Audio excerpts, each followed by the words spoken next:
I'm Liz Sumner, and this is I Always Wanted To, the podcast where I interview people who are doing things that others long to do. What have you always wanted to try?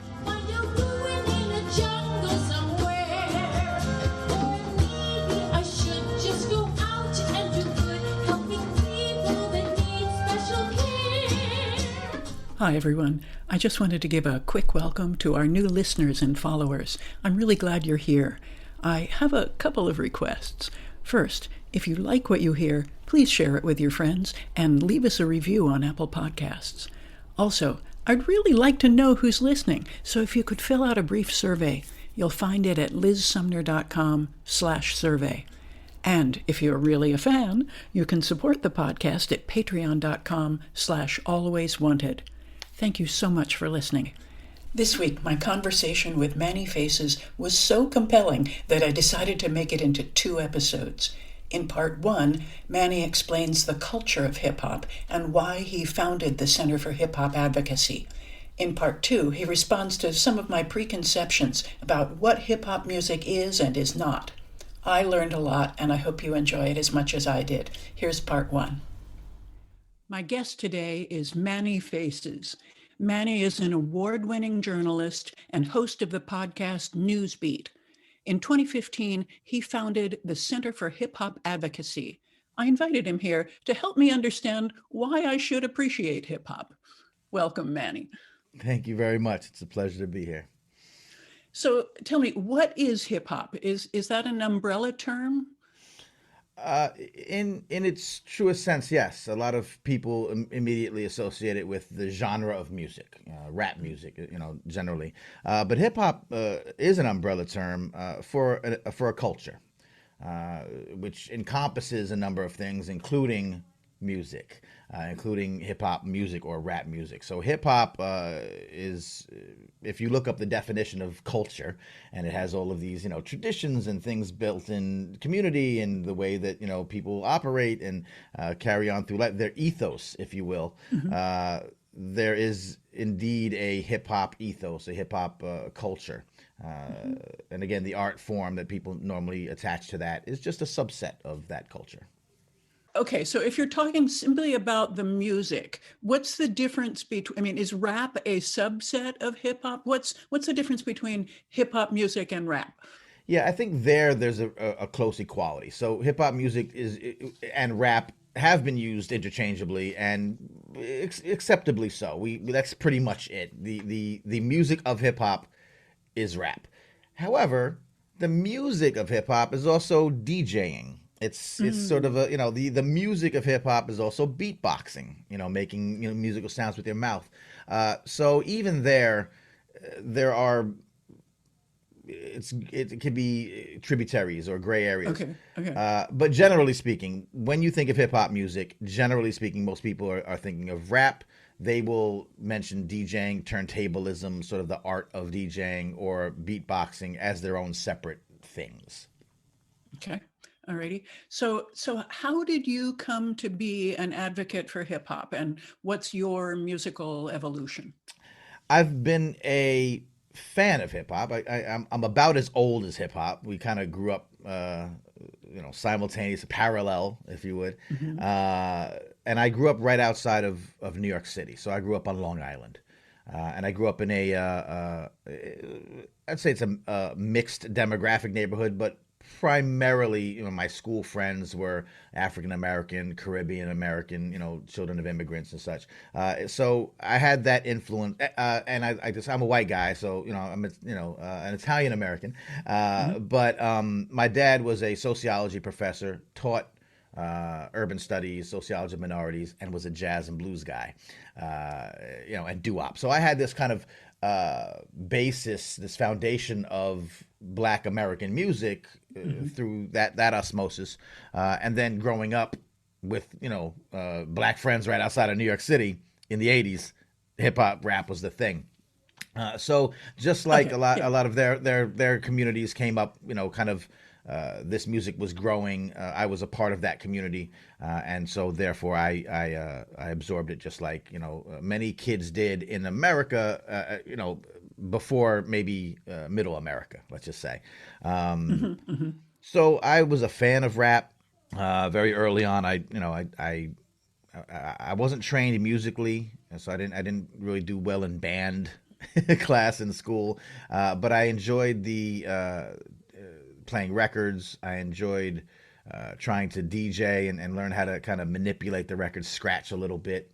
I enjoyed the concept of making beats. So I very early on I bought a very low end drum machine, and I would program the drum machine to kind of match the drum beats of a song on the radio, or So I enjoyed that kind of, I don't know, programmability of kind of recreate music in that way. So I dabbled in all of these areas. At some point, as many young kids did at that stage, I wrote rhymes. I wrote some rap songs. I had some friends. We would kind of do this stuff together on a lark. I eventually got more into the production side, where I was sampling music, taking loops from older records and manipulating them and putting drum beats over them, and making original, quote unquote, some would argue, but original music, original beats for local rap, friends I knew that wanted to make songs, and I built a small home studio. So musically, that's where I got into it, and then I would DJ, and then eventually I was DJing out, playing out with, I had bought records and I had turntables, and I would go do parties. So those were my idea. I wasn't a dancer. I wasn't a b-boy. I wasn't a break dancer. I didn't do graffiti style writing. I wasn't very artistic in that area. But musically, that's where I went. And then through life, I started working in journalism. You don't, earn a living as a, fledgling hip hop DJ unless you're on the radio at the time. Although I had aspirations, and I wanted to do production. I interned at a recording studio, and so I was trying to do this thing where I would, become a producer, become a rap producer, rap music producer. I made some remixes. They got kind of passed around during the, peer-to-peer sharing age and MySpace age, and so I made a little bit of a name in kind of taking the acapella versions of commercially released songs and placing different music underneath them, putting them out. DJs love that sort of thing. And I did that for some years. Where the advocacy started coming from was really my work in journalism. I'm a self-taught guy. I said my father was a college professor. I went to college for about 20 minutes. The shoemaker's son, no shoes, something.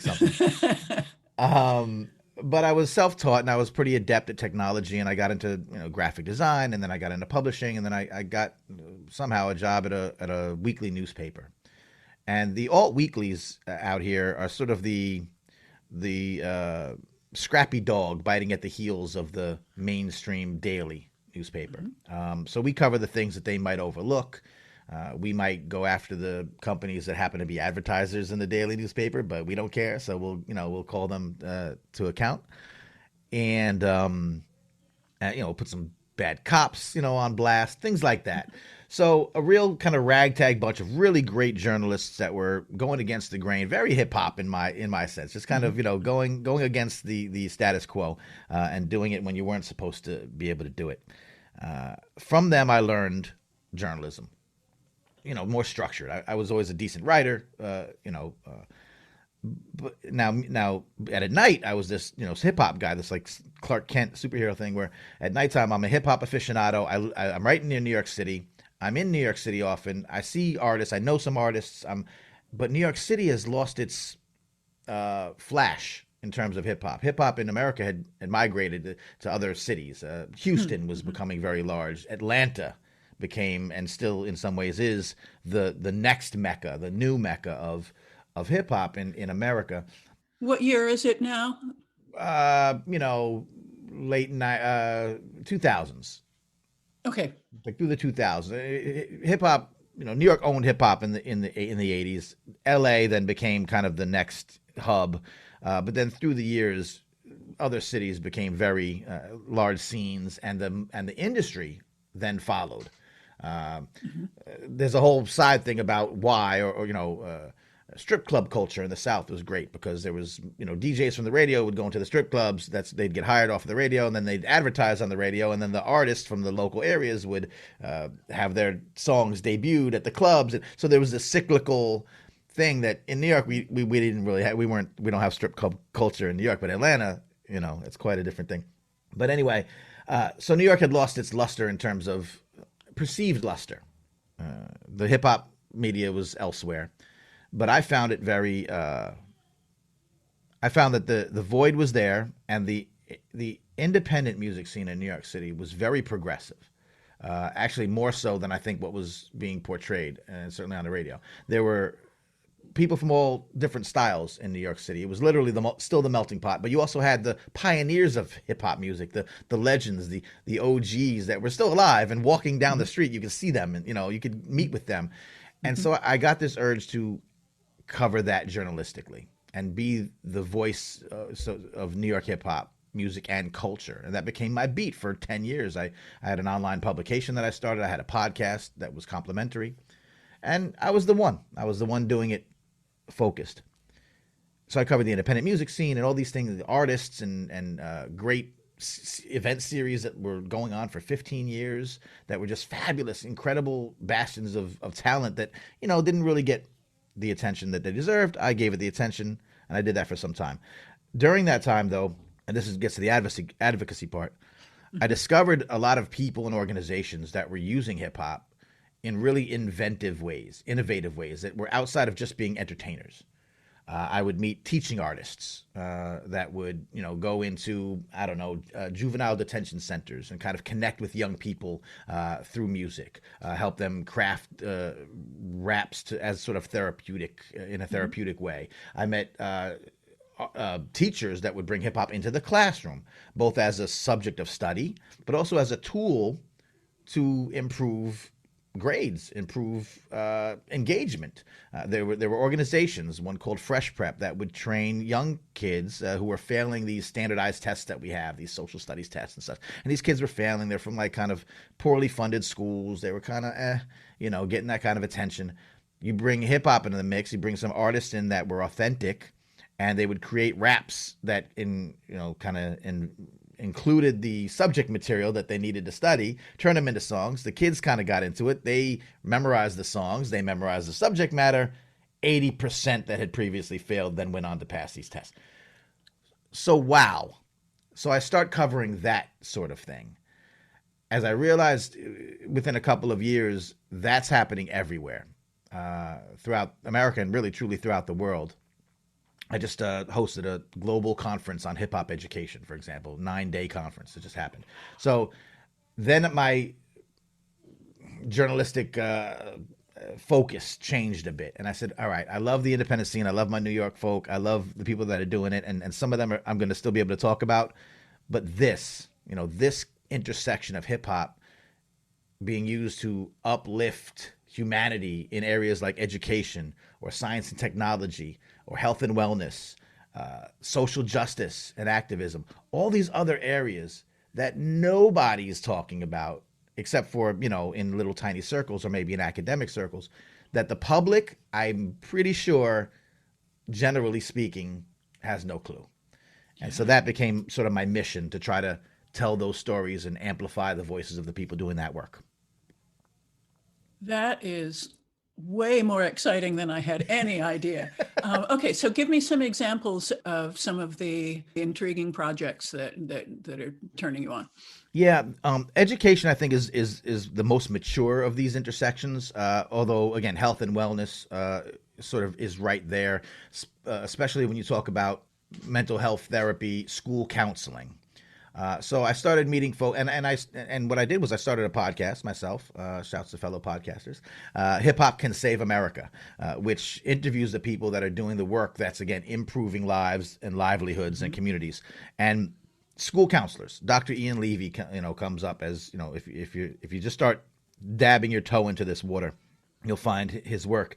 And he was a school counselor in New York. I think he was the 2016 New York State School Counselor of the Year. And he incorporates hip hop therapy into his practice. Dr. Raphael Travis wrote a book about it. This idea that connecting to students through the language and through the style and the substance and the way that they speak and the way that they see the world. If you do that authentically, you're already leaps and bounds ahead of somebody who's coming in from a very maybe Eurocentric or very structured or very, PhD kind of, way of going in, because children, young people, are different across all demographics. It only makes sense that if you kind of meet them halfway or meet them where they're at, you might get a little bit better response. You might get a little bit more trust, et cetera, et cetera. The problem is that most counselors don't come from the culture.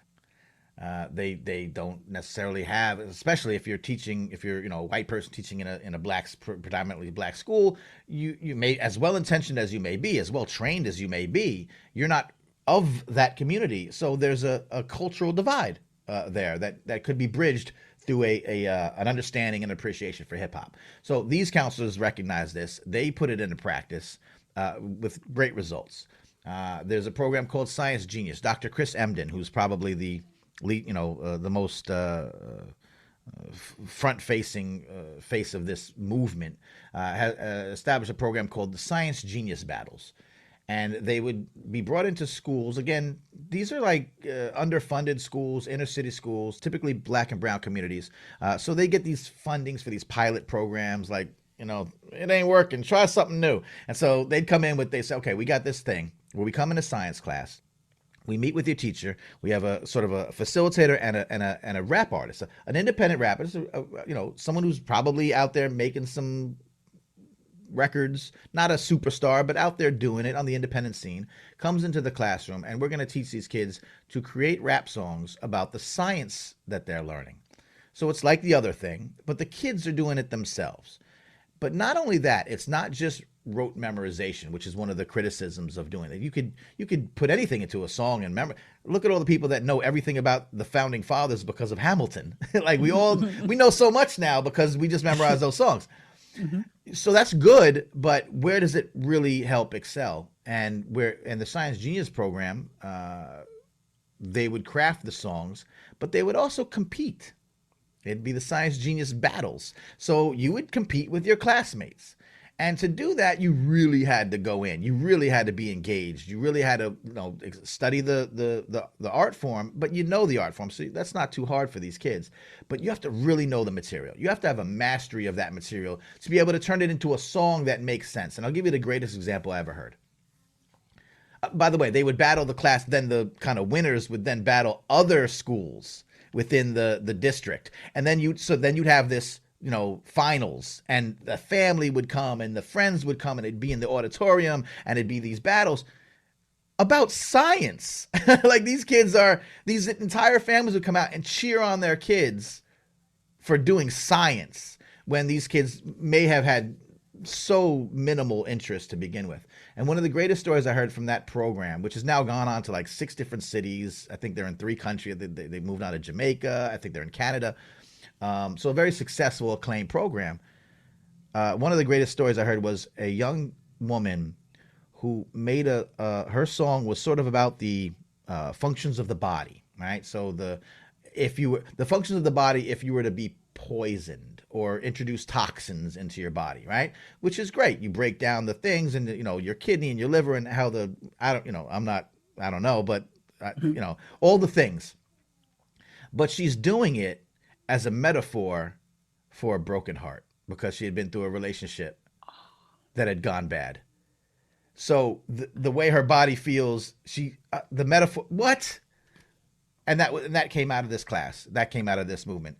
So when I would hear things like that, I'm like, come on, like the perception of rap and hip hop, and unfortunately, the folks who are typically associated with those genres is always so negative and always so one-sided, and there's I shouldn't say always, I hate speaking hyperbole, but often and generally that this is amazing work. This is just truly touching work that is going to go on to change people's lives. And then when I start opening up that Pandora's box, education, health and wellness, science and technology, we have a great program that I work with some folks where we introduce young people to computer coding And again, these kids may not have computer coding in their classrooms. They don't have those funds in those schools. But it's an after school program or it's a weekend program. I did it here in Newark, New Jersey at the library. And these kids come in and they learn the basics of computer programming to build beats. So you can select a beat, a loop, and place it, and then select a drum and put it underneath and layer them and make these beats. But you have to do it through programming. And, if then statements and load and, and I've seen kids that had no clue how to, by the end of this like 4 or 6 or 8 hour session, have a rudimentary knowledge of computer programming and love it and want to come back and stayed engaged the whole time. So I have been on a tear by saying that there's probably no, and I could give you 20, we could talk all day.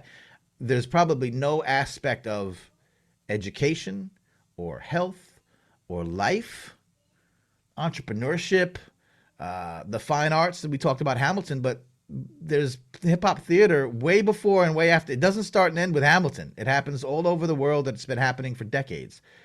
There's no aspect of society that doesn't have some hip hop in the mix and that can't be improved from that hip hop mentality, I would say. And that's been my work. Those are some of the examples that have inspired me along the way. Wow. I am completely convinced in terms of the culture and the effect that it could have. Help me understand a little bit more about the art form, because I don't relate to the music. I certainly relate to what is possible when you reach young people where they are. Sure. I think that's brilliant. But help me understand, what is the art form? How do you build a song? Yeah, it's the great thing about hip hop is, except for some real basic structures. I mean, it tends to be, songs tend to be the same length as pop songs. It's radio ready songs, 3 to 4 minutes. It's typically a 4/4. It's typically, bars and loops and patterns, but it's within a subject matter and sort of the style that then it becomes, I think, I'm not a musicologist, so to speak, but I think like really one of the most malleable and dynamic forms of art, much less music, or music, much less art.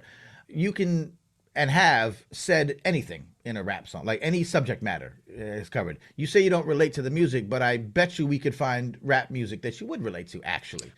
I'm going to look for your suggestions and Yeah. maybe ask you to make me a playlist. That's it. Because I think that the perception, and this is not just a fault of people who are not familiar or connected with hip hop. This is a fault of hip hop fans today, because we grew up on the radio. We grew up getting rap delivered to us on the radio, and in the so-called golden era, the late 80s, early 90s, there was this wide diversity of talent that we could hear every day. We turn on the radio and you'd hear A Tribe Called Quest, which is very jazzy, sampled and smart lyrical content, and that was and just fun, eclectic mix. De La Soul, great samples from different genres of music, bringing in all kind of influences. Really creative and not, quote unquote, I hate to use the term, and not negative, so to speak, not real negativity. But you'd hear Public Enemy on the radio, and that was very, fight the power, very, anti-establishment, very anti-racism, anti-white supremacy, and that music, or KRS-One, who was very, let me extol the virtue of black excellence and black history, and that was great lessons to learn. I learned more about black history, to tell you the truth, from listening to KRS-One and Brand Nubian and X-Clan than I did in my class, because this would be the only month of the year, Black History Month, we'd learn anything with any depth. So there was that, and it was on the radio. It was accessible. It was. Then you'd have Salt and Pepper, who were women just kind of killing the game and establishing their sexuality as a strength, and all these things. And then over the years, you'd have the influence of sort of what would be deemed gangster rap, but some would call it reality rap. So now you have some of the more rugged tales that were sort of the documentarians of hip hop that were coming from the crack era, and these were permeating into the art form as well. So you're getting this wild mix of creativity, of journalism to some. Now some of it is embellishment, some of it is I'm going to capitalize off of the fact that gangster records, gangster rap started selling, and I'm not a thug, but I'm gonna play one on on the record, pretend to be one. I get all that. I understand all that. That's cool. But, there's a lot of, Italians running around that were, acting like De Niro, also. So we get that across the board. But, so that happens. But you were getting this wealth of information, of style. Now, over the years, we get older. We don't have the disposable time. The genre changes. The front-facing part of the genre changes. What's on the radio changes. So now you'll have. You asked what's the format of a song, or what's the style of it. It's changed again. It's always adapted. In 40 years, I don't know if any genre has evolved as much as hip hop does, because you'll still have people making music today in the style of that 80s, 90s Renaissance area, where it really got much more than just, simplistic beats and very simplistic rhymes. When Rakim came onto the scene and started speaking in metaphors and bringing all kind of literary devices to his rhyme structure, his cadences started, as he would say, started mirroring jazz. He would listen to jazz growing up. He was a jazz musician, and he would rap as a jazz musician might improvise. And so there were leaps and bounds in terms of complexity over the years. And now on the front-facing side of it, it seems to have taken some would say a de-evolution, where it's, maybe it's much more sing-songy, maybe it's much more, this sort of an emo kind of attitude. Trap music has changed it and taken the sound of hip-hop in a totally different direction than the much faster or slower tempos than the traditional. I don't know what trap. What is trap music? So again, when we talked about moving to different areas of the country, if you grew up on hip hop, you would know sort of that. I'm going to speak musically, but 96, 98 beats per minute, kind of a boom boom bap, boom boom boom bap, like a very kind of medium tempo. Trap music is it depends on how you look at it, a very slowed down version or a very sped up version of the beats, where everything's sort of double time. So it changes the sonic structure of these songs, and it changes the cadence, the flow. You could speak really, really fast and double up your words, or you could kind of drag it all out and be very, very slow. That sonically is so much different than what New Yorkers and some of the folks, again, purists and traditionalists, have heard, because they didn't grow up on that sound. But if you speak to someone in the southern part of the United States, this and this has now been sort of the sound that is, I think, taken over some parts of the world. They've copied over this new kind of sonic structure, and so that's different. It's completely. If you listen to a song from a rap song from the '90s and a rap song today, they don't sound alike at all, but they have that DNA. So, like I said, when you said, "Is it hip hop?" The open-minded of us would say yes, even though is it hip hop? Is it rap? Is it even rap? People even question, like, is that rap?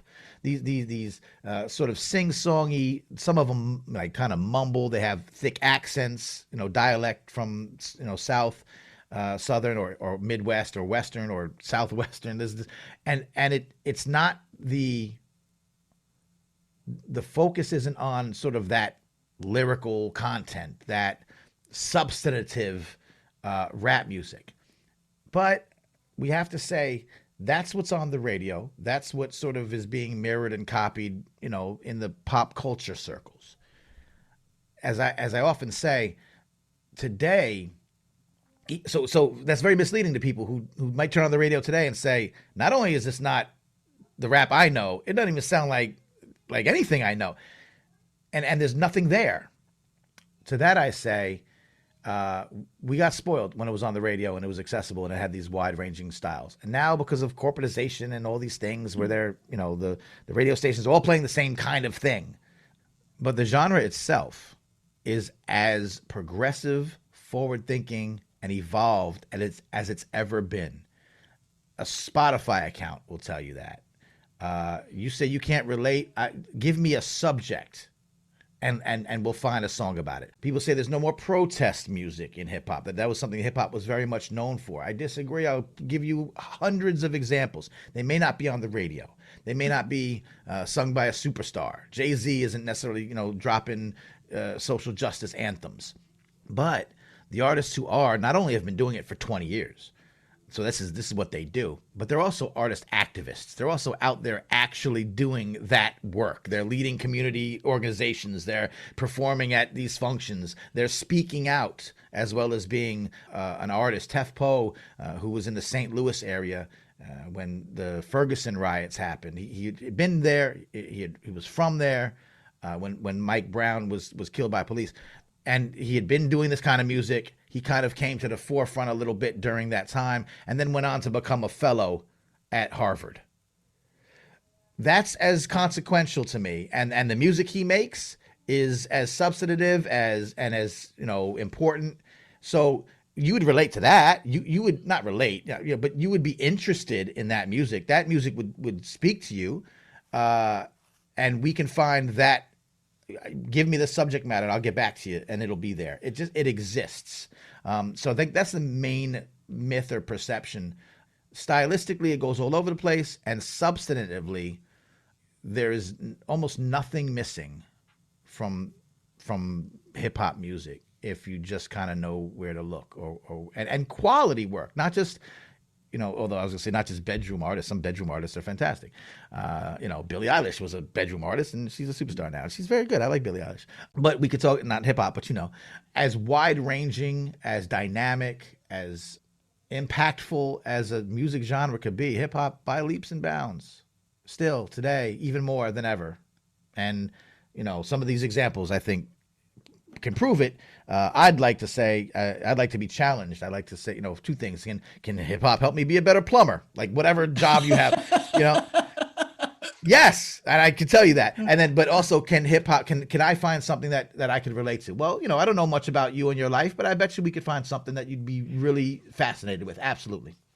Well, you're making it sound very fascinating, but I have some misunderstandings, some biases I want to ask you about. My conversation with Manny Faces will continue in part 2. You can find out more about him, his podcast Newsbeat, and the Center for Hip Hop Advocacy in the show notes. I'm Liz Sumner, reminding you to be bold, and thanks for listening.